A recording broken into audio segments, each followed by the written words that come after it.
So in this video, I'm going to talk about the principles and elements of design. I'm going to break them down for you and give you some visual examples to make it a little bit more clear and understanding. In this template, it talks about the principles and elements. You can technically call them just the principles of design. As you read more books and resources, you'll start to realize that the elements and principles sound exactly alike, and really they run hand in hand. So a lot of us artists just refer to them as the principles of design. Starting with the first one, this is unity and variety. So the principles and elements of design breakdown, starting with unity and variety. Unity are the elements that blend together and deliver visual organization. This is one of my favorite visual elements that you can study composition wise, that really explains unity. If you're looking at this, you have a group of CDs, CD covers, and in this visual, it's this entire design expressed through unity. Not only the placement of the CDs, how you're noticing they're kind of creating a pattern across the entire composition, but also the colors that are being utilized. This entire composition using the primary colors for visual explanation of unity, using elements that are very, very similar and like. That is basically unity. Unity using a color scheme. This is a piece by a famous artist known as John Singer Sargent. Here we have a little bit, unlike elements such as the characters, the girls, and the placement of how where the girls are in reference to other supporting elements in the scene. But if you notice, what's so unique about this piece is that the colors, just like the composition I showed you before with the CDs and the use of the primary colors, the blue, red, and yellow, those colors are also emphasized in this piece here by John Singer Sargent. Notice that we have red here, we have red on this side of the comp. We have blue here, we have blue on the bottom, we have blue on this side of the comp, we have blue at the center. Notice that we have yellow walls here, we have yellow walls there, and the balancing of those colors within those elements expresses the idea of unity. Variety is really something you want to try to stay away from. It's so abstract to the point where it just makes it very unclear. Variety is the combining of elements that do not have anything in common. This is a perfect example of variety I've just carried around throughout my years of teaching. You can tell by just looking at this comp, it really is not expressing anything. It's all the typography, or what we call the typeface.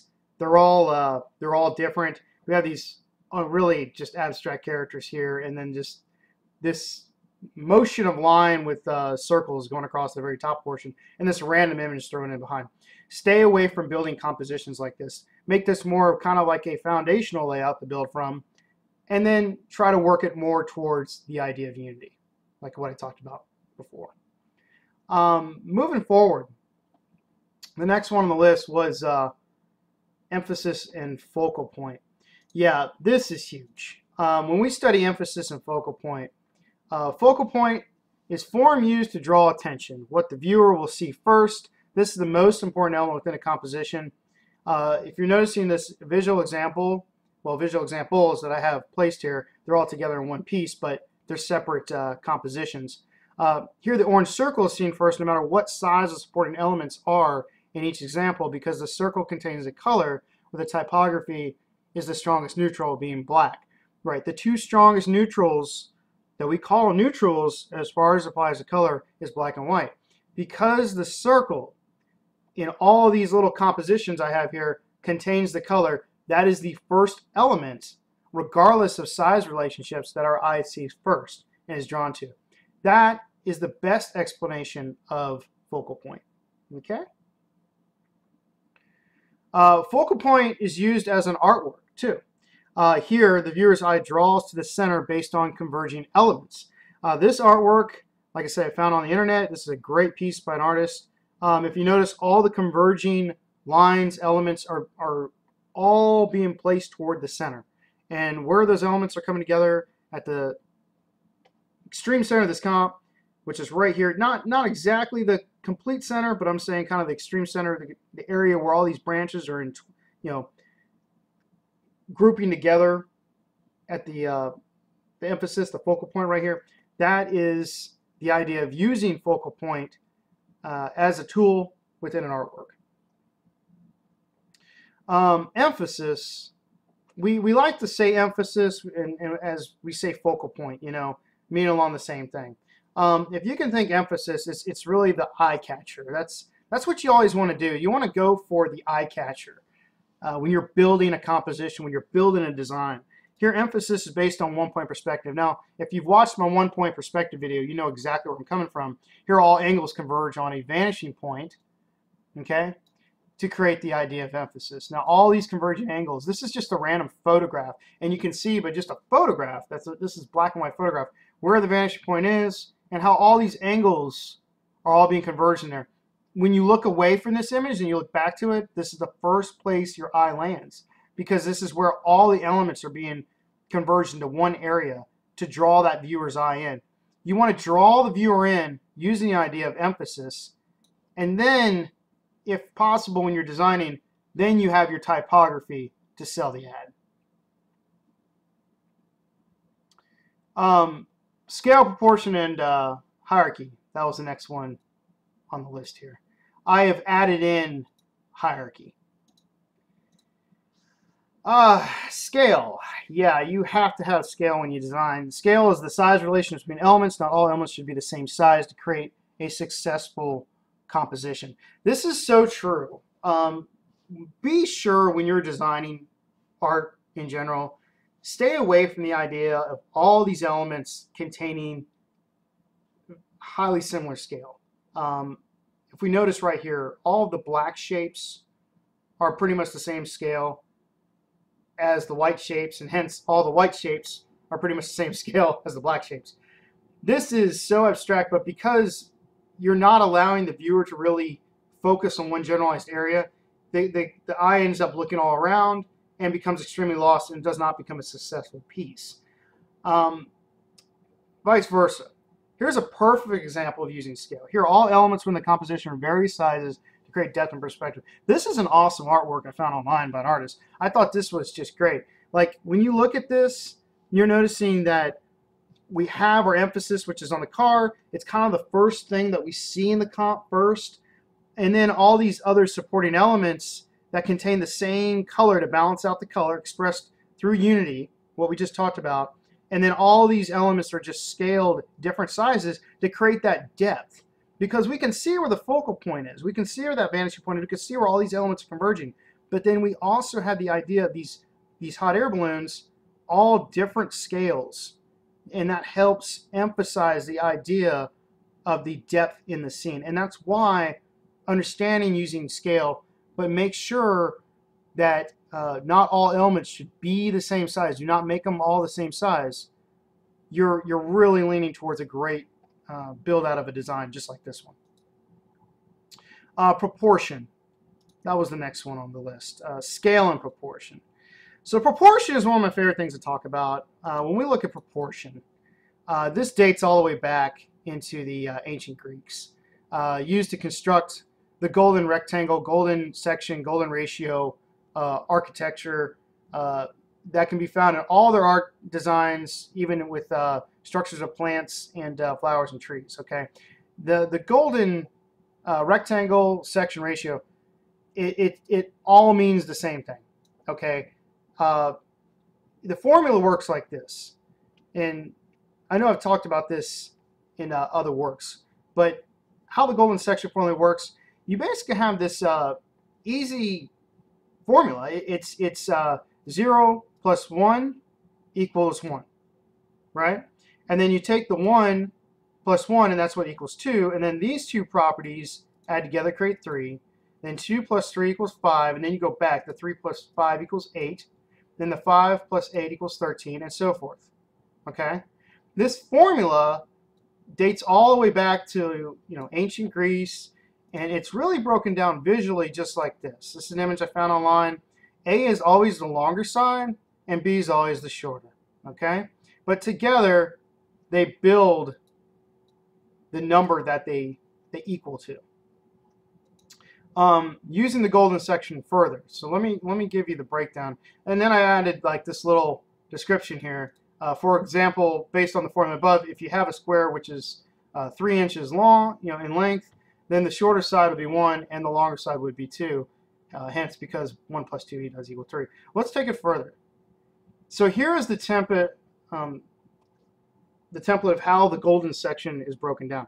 So all of these squares within this example here are all basically perfect squares, 1 inch length on all sides. Well, you start the equation by having one box that's 1 inch equal on all sides placed next to another one, and that is your 1 and 1. So if I look back at the formula, that's my 1 and 1. Okay? I build this way. I add the 2. So I got the 1 and 1, and now I add the 2, and that's what altogether 1 and 2, the 1 and 2 is what equals the 3. So then I add this way. So I got the 2, right?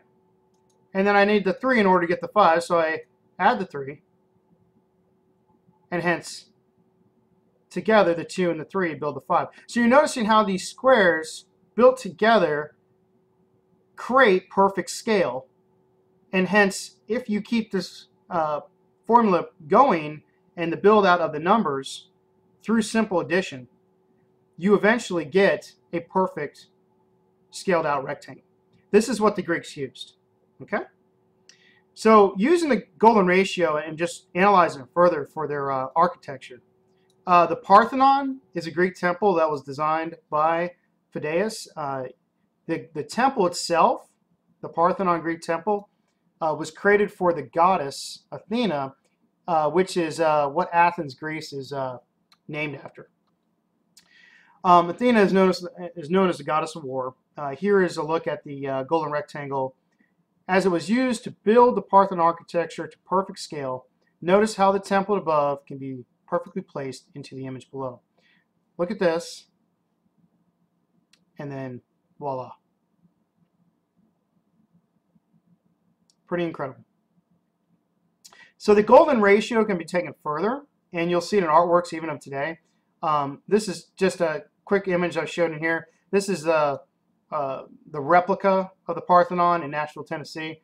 It's built to similar scale as the original Parthenon, but inside here they actually rebuilt the statue of Athena. I thought it was really cool. Great looking piece. Look at the scale, how big the statue is compared to an actual human person. Other uses of the golden section. So golden section continued here. Using the golden section further, once all square values are drawn based on the mathematical formula, the artist can draw a perfectly curved line that circles between them and mimics the shape of a shell from a sea snail. Now, you'll see this. That's what's incredible about the golden section is it literally, if used correctly with all these squares drawn, see how you can take the curve and draw between each corner of these boxes. It loops out and goes all the way around, and it's just the same way as nature builds the shell of sea snails. Same applies to it. Here's the golden section overlaid on a found shell of a sea snail. Explain further, the Apple logo uses the golden section. It is the rectangle. Here's the rectangle. Now, here's the rectangle, then it's rotated slightly. And then they used, actually, you can see where the line is placed within the rectangle, as we just talked about. But then the circles are drawn in reference to those boxes and along the line. And then the overlapping circles is what they use to create positive negative space to build out the Apple logo. That's pretty amazing. You can see where the foundational circles are and how it transitioned. So the next on my list was hierarchy. Even though it's not listed in the principles elements of design in this breakdown here, it's actually in my list. Hierarchy means arranged order. When we look at this design here, this use of all this typography, the first thing we notice when we look at this design is the word pop, and then all the other typographic elements are built around it. This is arranged order. Using the scale of pop, you're basically specifying what you want your viewer to see first. And in this case, it is that word. And then all the elements construct the design. And that is a really great example of hierarchy, which is arranged order. Let's look at the next one. Here, hierarchy is used where the largest scaled element within this composition is the word voice. The typographic element is voice. We look away, we look back. Voice we read first. Now, what is so clever about this design? Well, the human eye reads left to right and up to down. In this case, the artist has made voice the largest element within this comp. So we read voice first, and then we read the rest of typography throughout. Very clever. This is where hierarchy can be a very, very useful tool in your designs. Moving forward, so we're going to talk a little bit about balance. We've covered, emphasis, focal, all the way down to balance. So balance is the visual distribution of weight of design elements, correct balance of weight. That's specified here in the list. Now, balance actually is broken down into two. We have asymmetrical and symmetrical balance. So let's look at asymmetrical. Asymmetrical is where you have, unlike objects that are placed into a comp to create an image. In this case, look at this image. It's got the interlaced of the packaging here, and then it has the leaf structures. This is what we call asymmetrical balance. They're not similar like elements on one side as they apply on the other. Let's look at this image. Everything we studied, we have focal point, emphasis, we have all the angles converging in this one generalized area, but the elements on this side and on this side are similar, but they're not exactly the same. That is what we call asymmetrical balance. Now, are they still balanced? Absolutely. They're asymmetrically, but they are still balanced. Elements are placed within the composition to keep your eye moving around to the comp and then still maintain the emphasis. Now let's look at symmetrical. Symmetrical is where you have elements that are arranged the same on both sides of a central axis.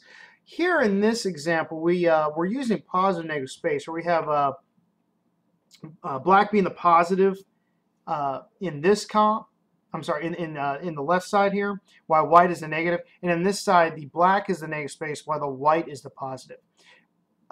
Because they're flip-flopped on both sides, still the same silhouette of the image on this side is implied on that to create the symmetrical balance. Let's look at this. This is a photograph.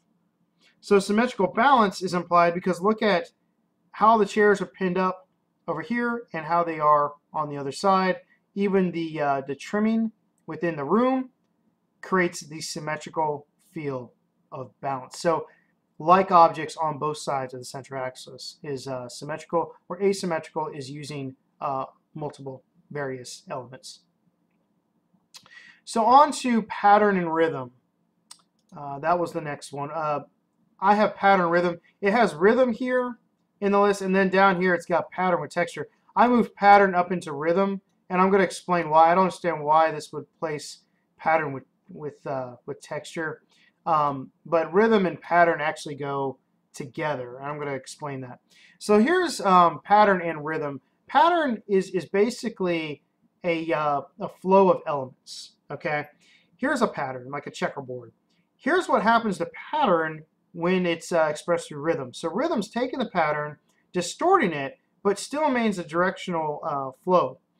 Here, rhythm's broken down further. The directional flow of all the lines of squares are still going the same direction, still all the same scale, but it's broken down further to create more of a rhythmic pattern, okay, where it's not just black and white, but we have different tones of gray throughout. That is rhythm. One of my favorite artists you can study is M.C. Escher. He uses, in this piece, they created both pattern and rhythm. So the pattern starts in the middle and then breaks into a rhythmic design on the outside. He is a fantastic artist to study, one of my favorites. So you can combine them together, and that's why I put pattern and rhythm together in one. So the next one going down is line. This is probably one of the most crucial tools to understand and use.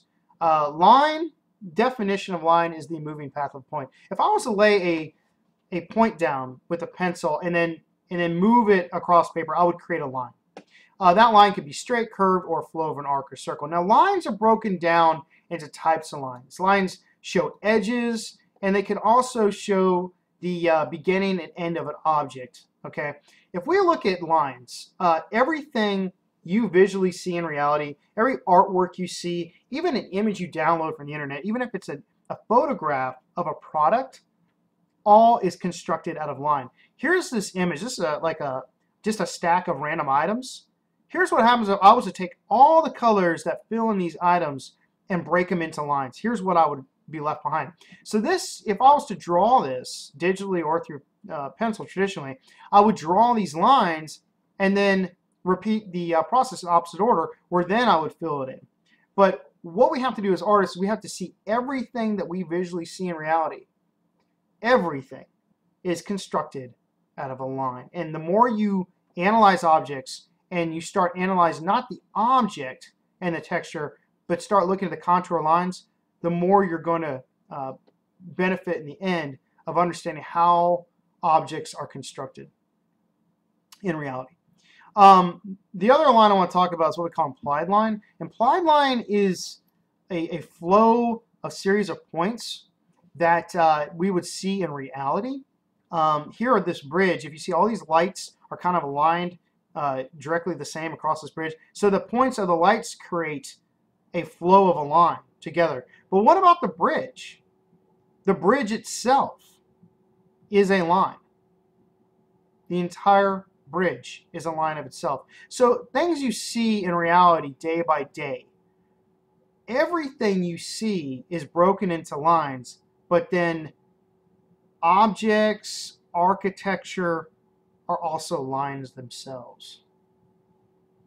Psychic line. Psychic line is no real line, but a character or figure within an image will be pointing to create some kind of mental connection. So psychic lines have been used for a very long time. This entire image, how the eyes are looking at each other and how they're connecting, is creating kind of the psychic explanation. Okay, not only that, but the motion and movement of the hands. Okay, and how this is coming down in the form of this arm is the implied. So we've got a series of all three of them, really. You've got the contour lines that construct the outline of the characters. You have the psychic, how the eyes are connecting to each other through analyzation. And then you have implied, where this hand is coming down, connecting to this hand, comes across the torso and comes back up to the arm. Let's look at the breakdown. I got the black and white, and there it is.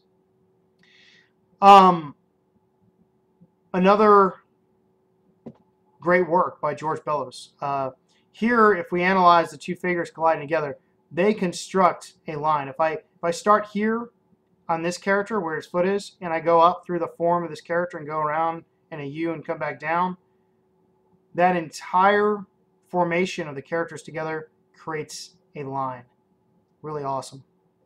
Okay, so that was basically the first line that was created by this artist before they were able to generate the rest of the elements that constructed not only the figures but also built out the whole composition. So again, implied line. Lines can represent motion through use of other elements, such as typography. I love this design. I really do. We have balance. We got background elements, supporting elements to create the balance. We have balance of color on both sides. We have a character here, and the character is connected to the graduation cap, and that typography spells out exactly what this is stating and connecting it between both supporting elements within the comp. So this is a great piece. So keep that in mind. You can use typography as line. Moving forward, shape and volume. That was the next on the list here. So shape and volume is best broken down if we analyze what we call positive and negative space. So if we were to take all color out of a design and just focus directly on the objects themselves and the position of them, we would be focusing on the positive, and then the space that encompasses those forms, that is the negative. So the best way to study shape and volume is to focus on the positive and the negative space, because the space is what dictates not only the shape, but the weight of that shape and how it's interacting within that composition. Moving on into texture. That was the next one. So I moved pattern up, if you remember. So texture. Texture is broken down into two ways. One is the use of typography. If you could use typography overlapping text elements and it's kind of staying away, but then you get up close and you can read it. So typography can be used as a form of texture, like this example here. Taking the same letters, characters, and kind of overlaying them in several different ways creates that feeling of the texture that relates to what we're selling for the product. Down here, texture is also expressed through pencil shading. If you've done any kind of traditional art and shading, the technique of it, understanding how to use the pencil to create the ranges of different values of lights and darks. So texture can be applied to create surface. You can see how you get some textures back in the background as much as the textures that we can see within the forms in this composition too. Motion. That was the next one. I kind of talked about space through shape and the scale and proportion. So I've moved on to what we call motion. So motion is really fun in design. Motion, another term we can say for motion is eye flow. And here, if you notice, when you look at the left, these are characters that have been skewed or shapes have been built onto them. So they're not like characters of a typeface. They've been distorted, but the way they've been distorted creates the bending of the motion, the arc of the motion. Over here, using arrows is extremely crucial, especially if you're focusing on kind of storyboarding. Arrows kind of takes you from one frame to the next. So arrows are a great resource for motion and also to connect elements within a, like, you know, a lot of trifolds of brochures use arrows and such. And then, of course, putting different scale variations of a shape, such as a circle, that is a great idea of motion. Here, the movie The Matrix, design uses letters and forms to create the idea of text in motion, like falling and rising. I love this image. Matrix is a great movie. One thing that's really fun about this image is the three main characters are in here. You might have to stand away to see it, but Morpheus is here, Neo's there, and Trinity's right here. You can kind of see their sunglasses, but they are there. Really neat. Creating motion through breaking up a form. So here's a form, and if you notice, we've created kind of like an atmospheric element that's connecting with this form and breaking it up into random fragments of other forms. So I really like this concept because we see the push and pull of the form deconstructing through the process. Even though it's a still frame render, we can still see how the different shapes and variations of the shapes are kind of angled and twisting based off the element, the atmospheric element that's hitting this object, this humanistic object, and how it's deconstructing it across the comp. Really great piece. So keep that up. Breaking up of forms can do implied motion. Okay. So the next two items here are color and value, and they are the last. So color is very complicated. Just in this video, I'm just going to give you the basics of color. But just to start, we have color, and color is a property of light. Basically, what you need to remember is color is light. There is a color wheel of light, okay?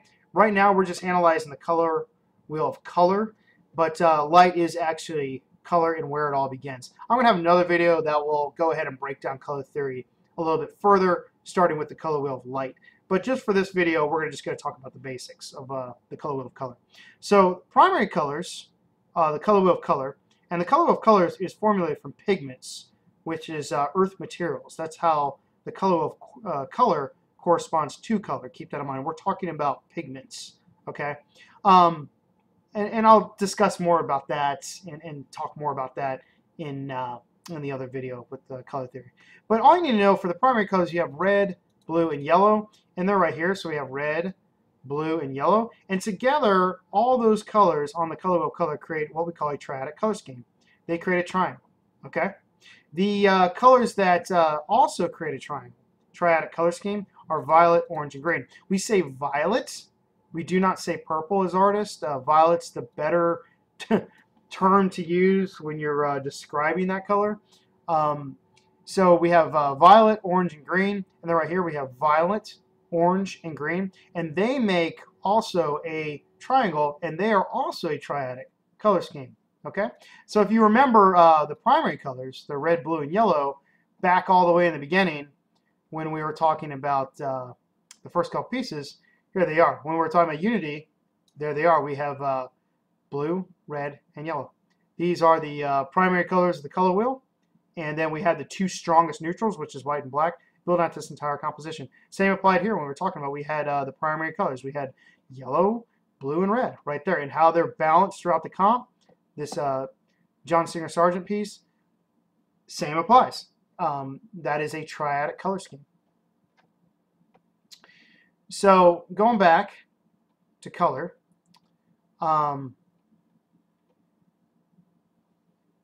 tertiary colors. Tertiary colors, the best way to remember tertiaries is 2 reds, 2 blues, 2 yellows. So what we say when we say that is we know that there are 2 reds, meaning there are 2 colors where red is said first. And the reason why red, blue, and yellow would be stated first is because those are the primary colors. You always state the primary before the secondary. So red, meaning red-orange, and there's red-violet, and then there's blue, meaning blue-violet and blue-green, and then there's yellows, meaning yellow-orange and yellow-green. And what's really great is if this is the primary, notice the secondary's here and the secondary's there, but the primary name is still stated before you get to those secondaries. So that's another way to remember it. Okay? 2 reds, 2 blues, 2 yellows. A couple color schemes to remember with that knowledge is we say analogous. 3 colors that lie next to each other. So red, orange, orange, and yellow, orange would be an analogous color scheme. They create a nice gradient flow of color, which is great.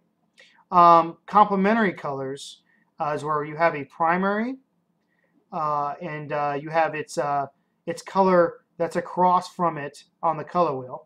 Okay, complementary can be broken down in any way. It doesn't just have to be a primary, but just for this example, showing you blue, its complementary color is a secondary color, which is very very interesting, very unique. So all the primaries have a secondary color as its complement on the color wheel of color. And then the tertiaries that fall between those, they also have their own complementary colors. So like right here, the blue-violet, its complementary color is the yellow-orange. Okay. With that said, the red, its complementary color is green, being a secondary. The secondary color that corresponds to blue is orange, and the secondary color that corresponds to yellow is violet. We're going to get more detail about complementary colors, but just for now, remember that. Okay. Same applies, like here, red, violet, its complementary color is yellow-green. Perfect.